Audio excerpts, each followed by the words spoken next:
welcome to my podcast, Keep Your Nose in My Business, the show where we shine a light on incredible businesses and inspirational people right here in Essex. I'm your host, Tina Williams, and before we dive in, let me just tell you a little bit about myself. My journey has always been about turning passions into reality and embracing new challenges. It all started with my love of music.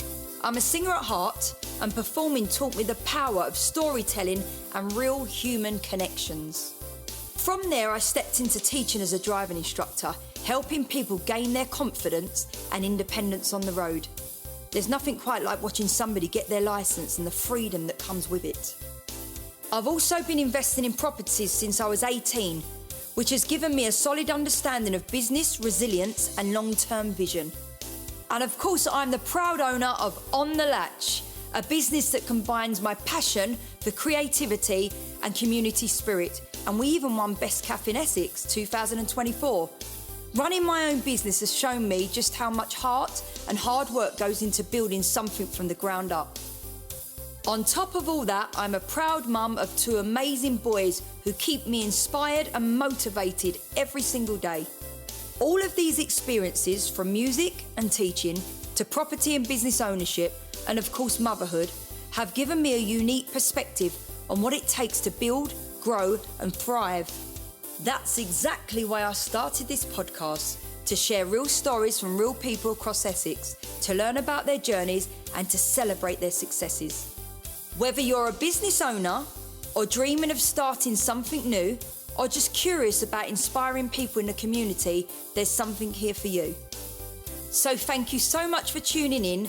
Make sure to subscribe and join me as we uncover the stories behind Essex's brightest businesses together. Okay, let's get started.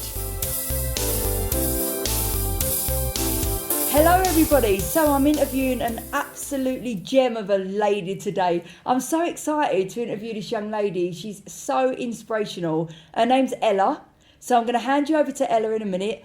And listeners, you are going to be intrigued by the story of this young lady. So, hello Ella, introduce yourself, full name and where you come from.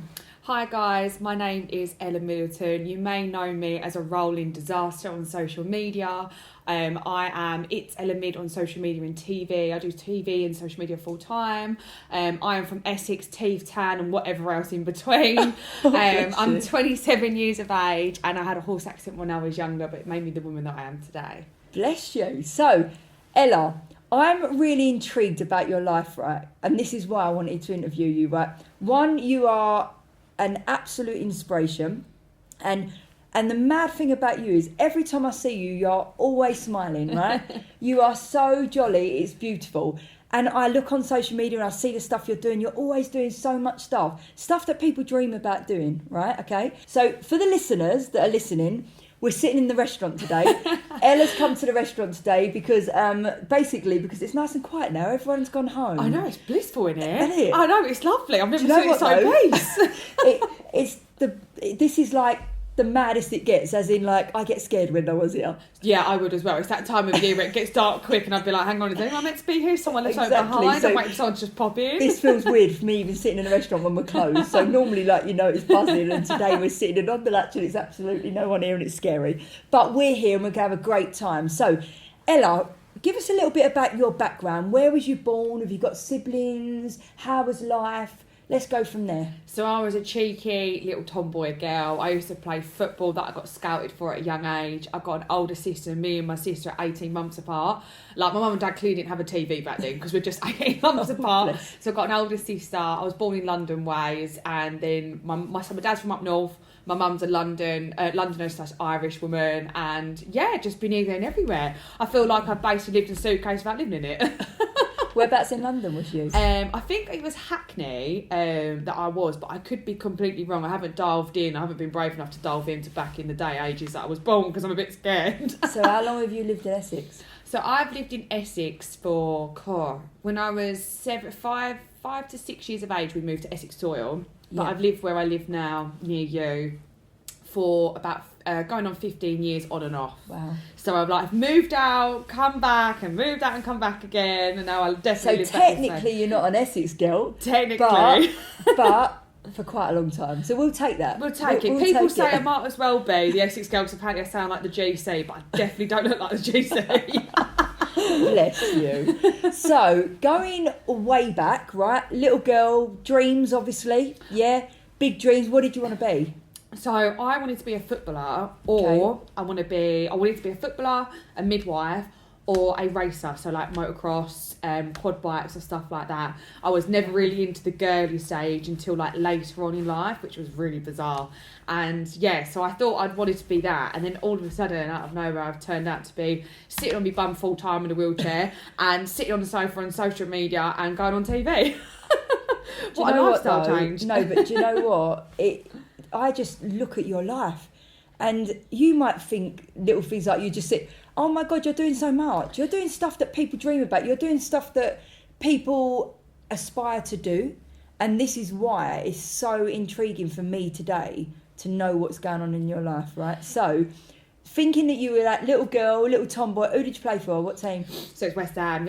It was young girls. That's West Ham. But you know what? Like the life that I live now, I'd never dreamed of it to be. Yeah. But I've always liked to inspire people. Even such a young girl, I've always been that smiley. Would love to like inspire people, make people smile and stuff like that. And it was from my accident which changed my whole life completely.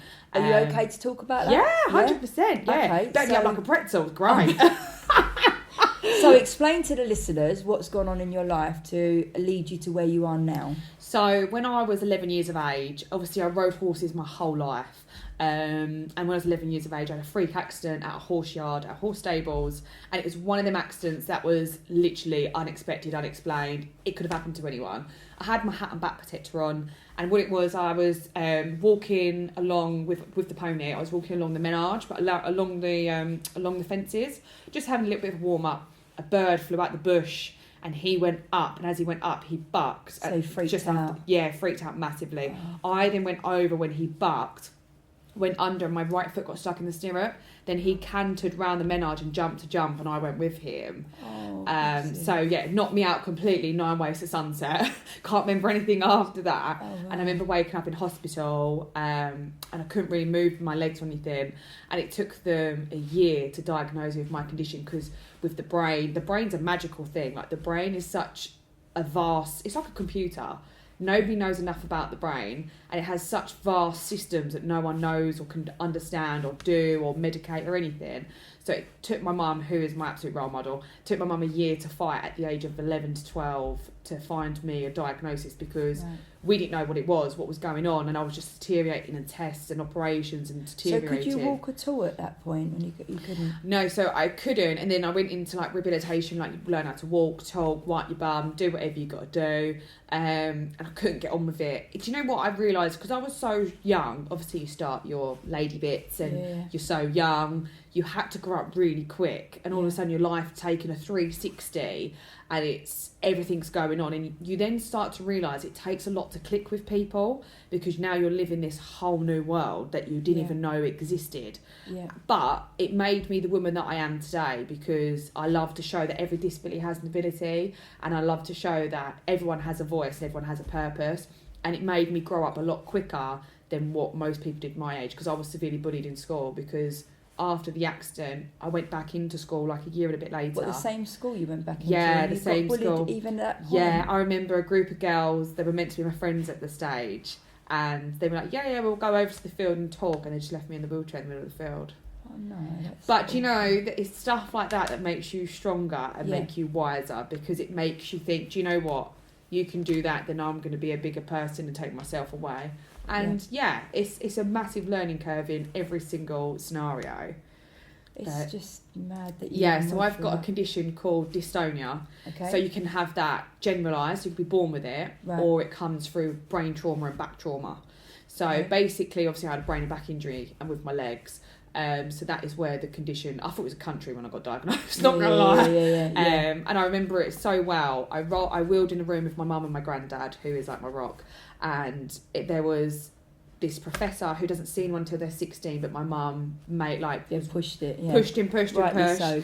Yeah, to get seen. And then there was a room full of all different doctors, nurses, a woman that was typewriting, a writer, and he stood up and he turned around and went, that girl's got dystonia. I don't need to say anymore. Just like that. Wow. Just through reading notes and looking at me, she's got dystonia. She needs to be seen at my hospital. And that was Dr. Bahati.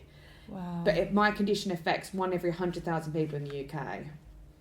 Blimey. Yeah, one in every 100,000 people. That's... And the dystonia office is on And that he top. can recognise that as well, though. Do you know what I mean? Yeah, like... he studied it for 30 years in him, because he turned around and said dystonia is very much like Parkinson's, MS and motor neuron disease. It's very similar. And this condition come about many, many years ago, and he was fascinated with the brain. But he even said there's not enough people that know the brain. And that is like such a statement. And he says, I have people that are models, people that are dancers, people that have like yourselves had accidents, and they come to me and they're all such beautiful people.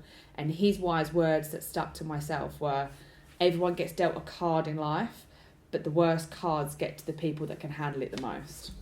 That's And amazing. it's so true, because obviously you just don't know when your card's dealt. And it's even, I mean, we get people like, oh, I've got a headache today, I've got this today, and they mope about it, and you just always seem, obviously I'm probably aware that you probably have your down times and whatever else, but compared to what you've gone through and how you deal with life. Yeah, it's taken a massive like step towards life. Like, I'm a firm believer everyone meets the right person for a reason, everything happens for a reason. And I'm a firm believer, like if you asked me 10 years ago, because I'd have 10 years worth of therapy to accept my new life, like with my condition, not my job, my condition. And it was more the fact of accepting the whole life change. And the day that happened was like, do you know what? There is more to life than sitting there sad, no matter about the chronic pain, the brain fog, the days where I can't waddle a little bit, the days where I can't wipe my own bum, the days that I can't do what any normal 27-year-old can do. Yeah. And I just thought, you know what? Every day is a blessing that I'm actually still here. That's and so when people turn around and they've got a headache, I'm like, yeah, okay, no worries. And I'll make a laugh out of it, because there's so much more to life than being down. Do you know what I mean? 100%. So who's your inspiration then? I know you just said about your mum. I'd say my mum, my granddad, they are my two inspirations in life. My granddad definitely, at being the age that he was at 60, and he's a proper Londoner, old school boy, used to be in the markets and stuff. And at 65, 60 odd, he would get on the train with me and my mum all the way up to London, get in a taxi, demand appointments. My dad's obviously me rock. He works 7 days a week, and it was hard for them. Like my mum, my dad, like you think this young 11-year-old going upstanding, causing carnage, horses, motorbikes and quad bikes and football and this and that, going out seeing friends, all of a sudden her whole life changes when my mum's become a carer. My dad's working 7 days a week. My granddad's coming up with my mum, my dad, like being in Great Ormond Street a lot. Yeah. It was a whole massitive change which affected my mum, the whole family, my sister, my dad, everything. Is your sister older than you or younger? Yeah, 18 months older than me. Older than you. My best achievement was the day I got my driving licence, which is mad to say, because I never thought I'd have the freedom to be able to be able to drive. Yeah, because when I was young, there wasn't adapted cars. No. When I was 11. You think that was cool. I'm 27 now. I mean, I'm dyslexic to shit, so I have no idea. Join the club. So, no idea. So if any of the listeners can work that out, go for it. But when you're 11, there was no such thing as adapted cars. Until I was 18, they brought out adapted cars. See, me being a driving instructor, obviously I'm aware of that, but and I'm very aware. I'm very aware as well of how much it gives you your freedom back. Yeah, because even though my legs don't work like they used to before, I can use my hands and drive. Do you see? And they get me to the most amazing place in the UK I never thought I'd ever see or go to or explore, you see. And that's why I always like to show positivity and light to people with a smile, because you don't know what someone's day is going through. So if they see you smiling, or they go to... I love people going to me, what's happened? What have you done? And I tell them, they're like, oh my God, I never knew that even existed. Or, oh my God, like, I'm going to tell my friend. It's like word of mouth does so well. So even smiling can make someone else's day better. And you definitely do that. I don't know. My teeth ain't from Turkey, so I don't know how they're still in my head. You don't need turkey teeth. Stop it. You're absolutely beautiful. So going from obviously being younger, and then this tragic accident happened, which is awful, but you, the spirit that you are, not everybody would have dealt with it the way you have. So hats off to you, you know. But then what came next? So how did you then go, do you know what? I'm going to make something of myself here. What started leading to that? How did you get into the business that you do now? So I was always very much out there, like, all right, darling, you're right. Like, I'd be like out there. Like, I used to work in Tesco, so I used to work on a till at Tesco's. Then I used to look after children as well. I haven't got one GCSE to my name, by the way, because I didn't join the club. Yeah, I ain't got. By the way, guys, you don't always need GCSE. But it is good to have it sometimes. Good to have it sometimes, especially if you want to be whatever willy-nilly. Yeah. But no, so I used to work 3 jobs. So it was Tesco's at a till, working with children, and stocks and shares.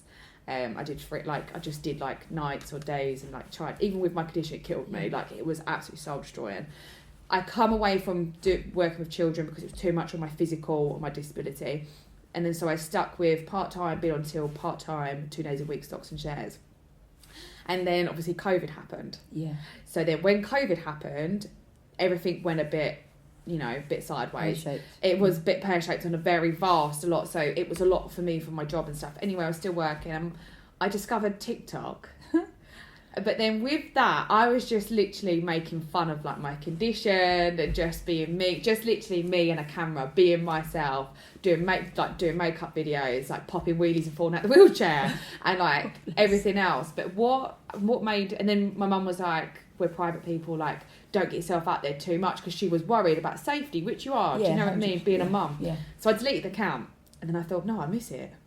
I miss scrolling. I miss doing the finger thing, scrolling on my phone, making videos. And I was like, do you know what? Normally that's a dating thing, but no, this is no, different. I can't be asked to swipe left, swipe right.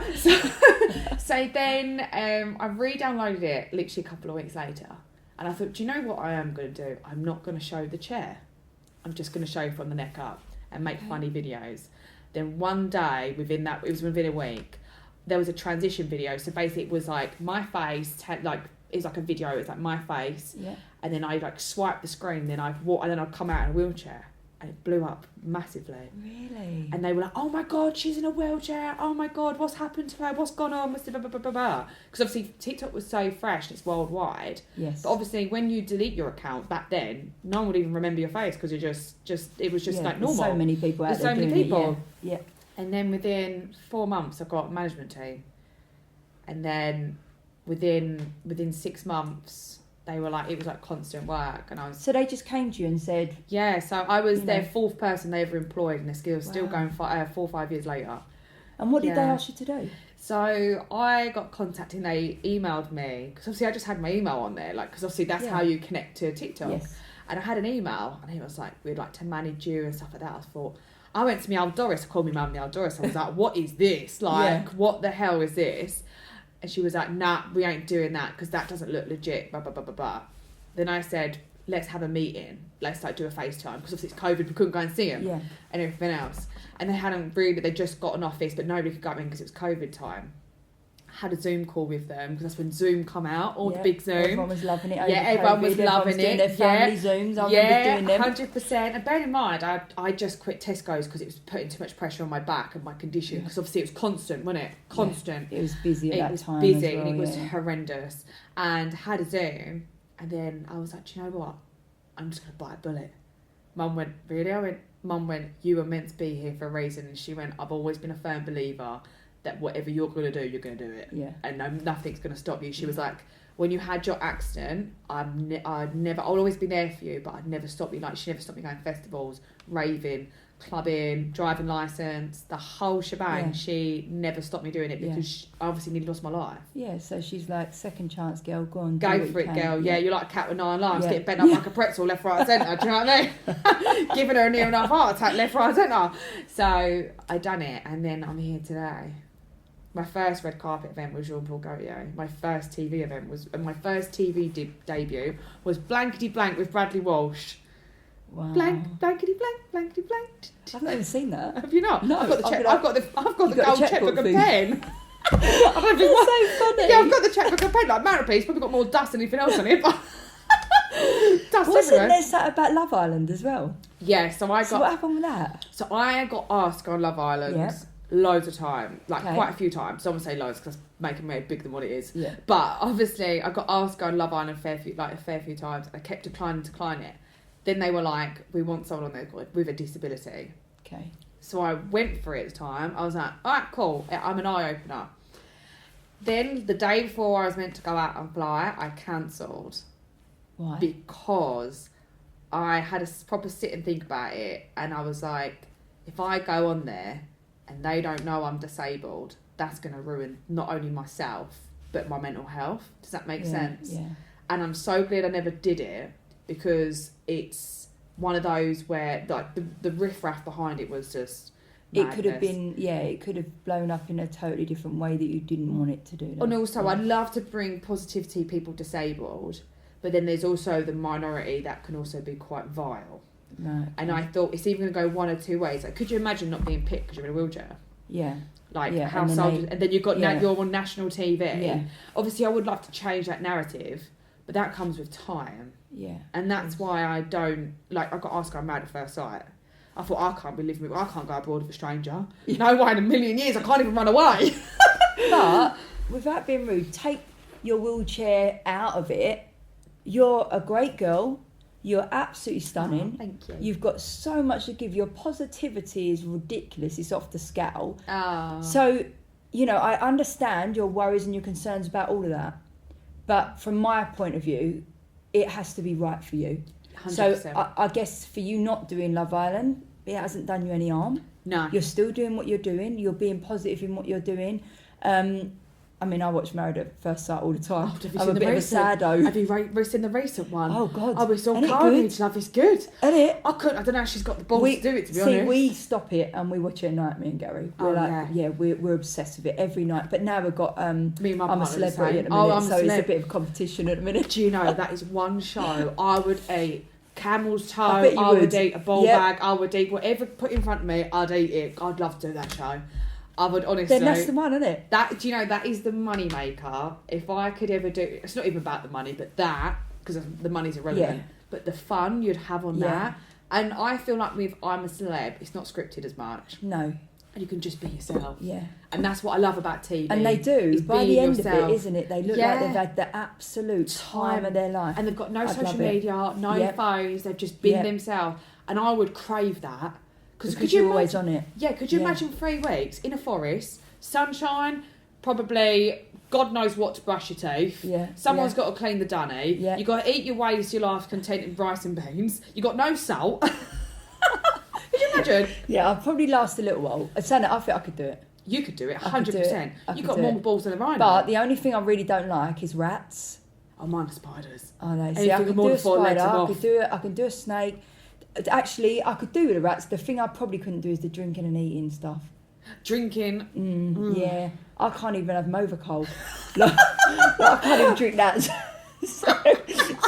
So I think I'd actually be a disaster with the eating and drinking bit. But anything else, chuck it at me. Oh my God, Do you know what I yeah. mean? And Martin Kemp in there at the Oh, minute. he's He's a bit dishy, though, hilarious. isn't he? He's hilarious. Do you know what? I really want him to do an eating challenge, because I think he would be just prized possession. It Well, would- I'm looking forward to it because it's coming up, isn't it? 100%. It's coming up. Do you know what I think they should do? Like, out of public, I'm a celeb. Yeah, But 100%. like, Not the celebrities. Not the celebrities. Yeah. I would love to see, like, you know, like all different kinds of people, because you'd get all different Going in kinds of there, fish yeah, these days. yeah. And just go in there and just see how, like, How they get different on. people are. Yeah. Yeah. Just see Just how let them different have a they- little challenge in there and just let them get on with it. Because that's everyone's dream to do that job. Like, Do you know everyone's- what though? They'd probably chuck me in there with one of my brothers. Oh, could And you then- imagine? And I'd be like, I can't do it. That'd be because I'm a celebrity, get me out of it. That'd be my mind to shine. Yeah, I'm going now. So, get off of I'm a Celebrity in a minute. We're obviously not going on it yet, but I hope you get a call from I'm a Celebrity because that would be Could you absolutely imagine? insane. You'll be my first port of call. Do you know what? Could you- Or even if you get like, you could bring someone to Australia. Hello. It'll be fab.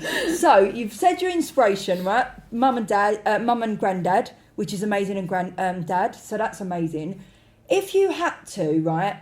Because obviously at the minute, I mean, I know what I'm like. I said it on my last podcast. I look at my phone all night, okay, because it's my work, Yeah. my messages and everything like Yeah. that. If you had to, you know, say to yourself, I've got to put my phone down a minute. Because of the job you do, this must be, how often are you on your phone? Because you've got all them followers. Is it a constant job? It is constant, like Is it? morning, noon, and night. So, for example, I woke up this morning and my phone was just pinging, and it was just like all different things. But I do give myself now, I'll say, right, if I'm watching, I'm a celeb, say, Yeah. I'm not touching my phone, but I have to put it on aeroplane mode. Yeah. Like, that's that. Like, because if not, my phone will either vibrate or ping or I'll see it sort of thing. So I'm like, I do try and give myself them hours in the day to have time to yourself. Like when I go and get my nails done, not kind of try and go on my phone. Yeah. And it's so hard. But even if I didn't do the job that I do, it's crazy. Like if you look at, like obviously you've got the most amazing business that I know on the latch. Oh, bless you. And when I come to restaurants and stuff, if you see how many people are on their phones or kids. It's mad. It's mad. It's mental. It's mental. And little children. Yeah. Like my little nieces and nephews, They they're like love 2 it. and 3. They know more than me. Yeah. I have to go to them. They say to me, "Can you put on YouTube?" And I go, I feel like about 90 years old trying to find YouTube. Do you know what I mean? Like, and I think I'm quite clever, but I only know what I know, and what I don't know, I don't mind. I don't care. Yeah, exactly. What I don't know don't matter. Yeah, don't mind. But it's so hard to have that you time. You've got to be strict. You have You've got to to be strict on yourself. You've got to be straight down the line. Like I always say to my partner, I'm like, listen, I need to, like, we have our time. I also, when I go for a dog walk, don't go on my phone. Like, it's just, you have to have them times. Like when we go on holiday, I still have to post, I still have to edit and stuff. So I have to give that time. Because my job's constant, doesn't stop. Yeah. So how like many times do you edit and do these? Every day. Every day? Every day. How many hours you spend doing that? I'll film for 2 hours a day, edit for 2 hours a day, and then it'll take an hour in posting because obviously you've got to put in your drafts, so do it's the captions. a full-time job, isn't it? Yeah, it's crazy. Job. It is crazy, and people think the job that I do, which makes me laugh, that I don't work, and it's an easy job, and I don't pay tax, I don't work, or go and get a real job. Yeah. And I say to people, like, you may think looking at a camera isn't a job, but then how do people get TV debuts? Yeah, that's looking at a camera. And I pay tax. Everyone pays tax doing that job. And it's like, you should never judge a book by its cover. I never declare what I own, whether it's good or bad. Never declare it. But at the end of the day, I'm living a dream. Then be happy for someone's dream. 100%. Because it's always been someone's dream. If you think you get up in the morning, right? Typical day with you. You get up in the morning. Are you given something to, like, do you have to, with your social media, is it something that someone gives you and you've got to do, or is it something that you just got to come up with the idea? Put it this way, I woke up this morning and I've got a job to do, and by 1 o'clock it got delivered to my door because it had to be done today. But what I mean is like the content. Oh yeah. So is it something that someone gives you, or do you have to just think of it? It's think of it. So that's hard. Every day is your content. Every day, so everyone's got a lucky niche. Everyone's got a lucky egg. Everyone's got a niche in life, and it's basically. So I do all sorts. I talk about my condition, how I cook. I talk about doing my makeup because I used to have a trimmer, but that's medicated at the moment. And it's like all different things. I talk about even like day in the lives, being in a wheelchair, how I drive my car, etc., etc. But you have to come up with so many new things because you have to keep up with the algorithm. You have to keep up with the content. But I find this amazing because by doing, and the listeners will agree with this, the listeners will agree with this, when I've been going around, I've been to, there's loads to still drop out there for the podcast, right? I've been to chip shops, I've been to hairdressers, I've been to groomers, I've been to Reiki, I've been to, retreats. I've been to all different types of businesses, right? And the world is made up of all different types of people. And what you do, even though it's really, really current, everyone knows about TikTok, right? Everyone's doing it. Everybody, but there's doing it and there's absolutely smashing it. Which, how many views you got again?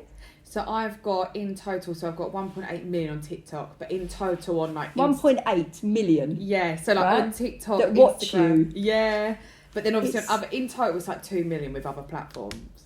That is mad. Yeah, and I'd love to do like, I've always said that I want to start other businesses to help because I always like to give back. I always like to make people like smile, feel comfortable and beautiful. Do you know what I mean? That I'd love to start a clothing brand. Yeah. I'd love to help people with disabilities and people even without disabilities, because even with or without a disability, every disability has an ability, whether that's visible or non-visible. Yeah. And I hate when people park in a car park, for example, with a blue badge and they get judged instantly because you can't see their disability. And I'm thinking, you don't know what that person's got on the inside. Yeah, and I get that. And it's like, I'd love to start a business to change a perspective on disabled people that are disabled, because we have such judgment, but it's out of our hands. Does that make sense? Where a criminal gets judged, but that's in their hands because they made the crime. Do you see what I'm saying? Yeah, it's one of them things where I get where you're coming from. Yeah. And I totally understand it. it's a big old job, It is. isn't it? Because the way people think is very, very hard to make people think different ways. And like you said, I mean, I'm not going to lie, sometimes I've gone up and gone, are they disabled? Yeah. I've done it myself. Yeah. I'm not going to lie, I put my hands up. So because, have you know, we've all done it. And that is really hard to get across. But if you're reaching 2 million people, even if it sinks into 10 of them people, you've achieved something. Do you understand what I mean? Yeah. So they wouldn't be following you if they didn't respect you, like you, want to listen to what you've got to say. Yeah. You wouldn't have that many. No, and it's you know? like I've always, when I've become disabled, I didn't realise how hard life would be, whether that's access to a toilet, access to public transport, access to food restaurants or buildings or hotels or holidays, just life in general. But you know what? You said something to me once, and I still say it. When you came here about the stones, you're going to laugh, Yeah. So on the latch, listeners, has got stones as you come in, right? And I remember telling you this story. In lockdown, this is no word of a lie, I swept all the stones. It took me 7 hours to sweep the stones so that bikers, yourself, people that have got disabilities could come in a lot easier, right? And then I got a quote. And they quoted me something like £10,000, right, to do this little area, 10 grand, to do this little area to make it. I'd get on my hands and knees and do it. Yeah, well, 10 grand, right, to make this area accessible for disabled people, for wheelchairs, for motorbikes or whatever, right? Yeah. Buggies, anything. When they told me 10 grand in lockdown, and we were struggling, I quickly put the stones back, right? And then I feel forever guilty because every time you come in here now, I feel awful. And you are the person out of everybody that comes here. No. You are the person out of everybody that comes to this restaurant that I worry about the most. Because I know I've told you the story and I've told you why. And I still feel so bad because I keep thinking, right, I need to sweep them stones again and I need to find 10 grand to do that with. But then I say to you, park as close to the gate as you can. I literally dump and run. I literally, if I can run, obviously. But you'd never get rid of me because I love it here. But I park so close, I'm just like, right. I'm like, park behind me. Park anywhere you want. Just park on the front drive. I'll just help mind you your toes. I like running people's toes over. But it is funny because, like what you say, we're all very aware of. Yeah. We're all very aware of ourselves, but we're not always aware of other people. No. If that makes sense. Like, we're always aware of what we go through in life. Like when I say I've got a headache. Yeah. Like, I'm aware that I've got a headache. That's all that matters at that day is me. Yeah. Because I've got a headache. Yeah. Do you know what I mean? Yeah. And I'm very aware of that. But like you say, it's opening up people's minds to bear other people in mind. Absolutely. And with what you're doing, you are definitely, well, you're getting out there, you're getting to all these people. What's the future for you?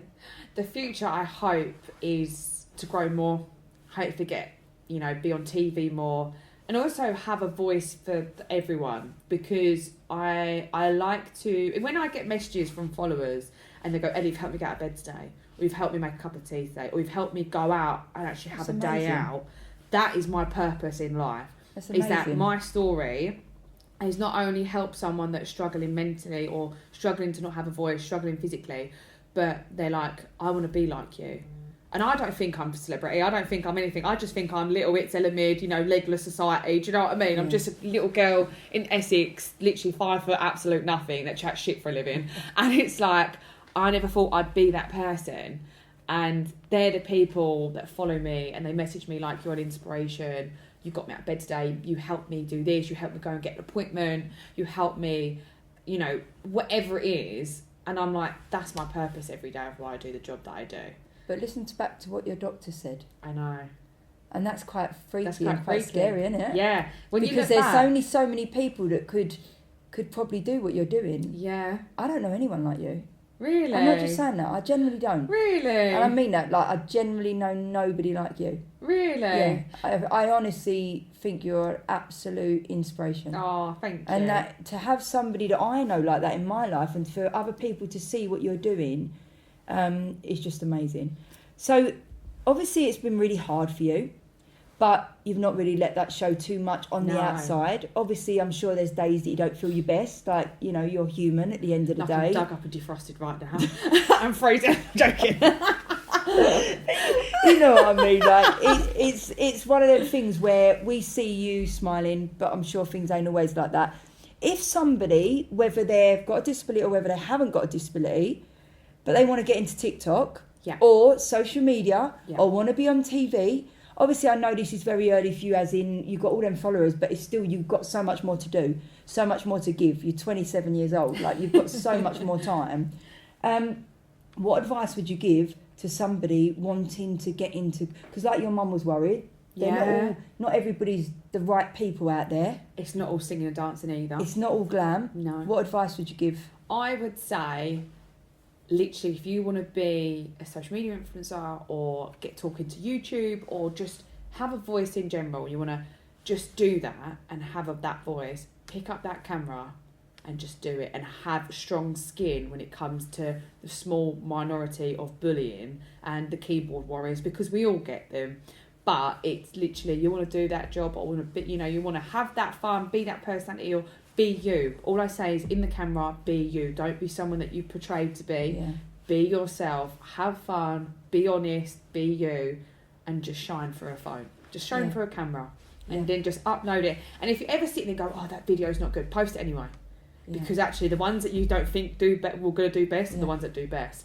So just pick up that phone or that camera, be yourself, and just post and be consistent. And you never know where it might go, whether that's a small business, whether that's a business, whether that's you want to try and do something for yourself, help with whatever you want to do. Pick that phone up, camera up, post, be consistent, be you, be authentic, and just be the person that you are. And social media, I will say this, like, I love the job that I do. Social media's been good in many aspects, like cooking and just life, but also as well, when you look up to people, just be mindful that not everyone's the same behind camera. I've seen loads of people on social media, as we all do. We all sit there in the toilet and scroll, or in bed or wherever. Then I've actually met that person in public and they are nothing like that person on social media, and it's scary. Yeah. And because I'm thinking, I could never. Like, it's scary, like, it's crazy. And it's like, when people bump into me in the street, they're like, "Oh my God, it's Ella, can I have a photo, can we talk?" I always say to people, I'm not a celebrity. I'm literally little old me, what you see is what you get. But always remember, be the bad bee that you are, always smile, always say please and thank you, and always be kind. That's all I always say, because manners go a long way. And then, like, I always get chatting to people, and I always say to people, never see, everything isn't always the same on social media with everyone. You do get the small people, like that are like legit through and through, what you see is what you get. But there's a big part of social media that's not real. Yeah. And that's sad, because obviously a lot of people look up to social media now, don't they? Would you give a certain age on it? I would, yeah. I would, There could be listeners that are like 10 years old and they're going, I'm going to go on there and do that. Yeah. And there's lots of dangers, like you say, on social media, isn't there? And like you said, people say bad things that could affect you, that 100%. Really put you down. You've got to be a strong person to deal with that. You have to be tough-skinned, strong-minded, but also be outgoing to the point where you're just going to be like, okay, whatever, if that's what you got to say, do what you got to do. That's what, no, you're having a bad day, clearly I'm making your day better for typing. Do you see what I'm saying? You've got to have that attitude with it, because the day you let them win, the day you're going to affect your own mental health with the back of someone else's problems. See what I'm saying? But I do think there should be an age limit on social media. 100%. 100%. It's crazy. Listen, you are like just such a joy. And like I say, I'm always so busy, but I do see some of your stuff, and I actually think you're great. So, and I know everybody listening to this, where can they find you? You know, if they want to listen to what you're doing, how do we go about that?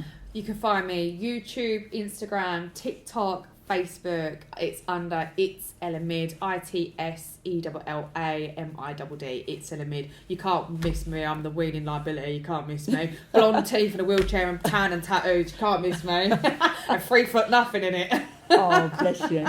Listen, Ella, it's been honestly such a joy to hear your story. Oh, thank you. And even though you have been that little teenage sort of rat bag in the way that you were doing football, not even a rat bag, that's horrible to say, tomboy, football, horse riding and everything, and now to think that got taken from you and you've used that and be an inspiration to other people is, honestly, you don't even realise what that's doing. So much. Thank you so much for having me. And do you know what's another thing that's bizarre? You know, like you see on TV? Yeah.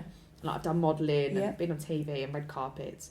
I'm the only one in a wheelchair. That's crazy, isn't it? Every time I go on TV, when I've been on there, because I've done London Fashion Week, And I've obviously do like red carpets, which I love. I love everything that I do. Everything I've done, I absolutely adore and love. My biggest dream that I'm doing right now, my biggest dream is actually inspiring people. But I'm the only one in a wheelchair. But that's inspiring people. That's crazy. Look at how many people will look at your social media, and that little girl that might be in a wheelchair, or little boy, can do whatever they want. And that's, you know, it's having that voice, having that face. That's amazing. Having that story. And I never thought in a million years, until that doctor said to me about dealt with cards, I was mind blown. Yeah. Absolutely mind But blown. also, it can happen to anybody. Absolutely. And I always that's say, why if they can, and it could be happening to people now. Yeah. And if they can just watch a little bit of you, Yeah. just a little bit of you. I've foul mouth, so I do apologise. No filter. No, but just a little bit of you, I think they will be absolutely inspired, and it might just give them that little bit of hope in what their future could be like. I hope so, because you never know what's around the corner. Like, you could trip over a stone, you could be in a car accident, you could be walking down the street one day, you could be at home, you could be anywhere in the world, and your life can change like that. Yeah. But it doesn't have to change for the worse. Thank you so, so much. Thank you so much and for I having wish me. you so, and I can't wait to see the wheelchair on that red carpet again. Can I just say, if you ever come into the Latch, please get a jacket potato, the prawns one, because it absolutely bangs. The prawn jacket potato. We're going to do you doing our modelling soon. That'd be great on the You Latch. imagine me wheeling down with like 2 bits of tray. Do you know what? It can happen. I'm here It for can it. happen. I'm We've here got for you in your it. books. Do you know what? Thank you so much. Thank you so I much wish for you having all me. the luck in the world, and you are such a little gem. And listeners, I hope you've enjoyed our interview today, and I hope you've been inspired by Ella. And all of us, we wish you all the luck. Oh, thank you, guys. Thank you. Bye. Well, that's it for today's episode of Keep Your Nose in My Business. Thank you so much for tuning in. I really appreciate you spending your time with me. Don't forget to hit the subscribe button so you never miss what's coming up next. Until next time, take care. And remember, keep your nose in my business.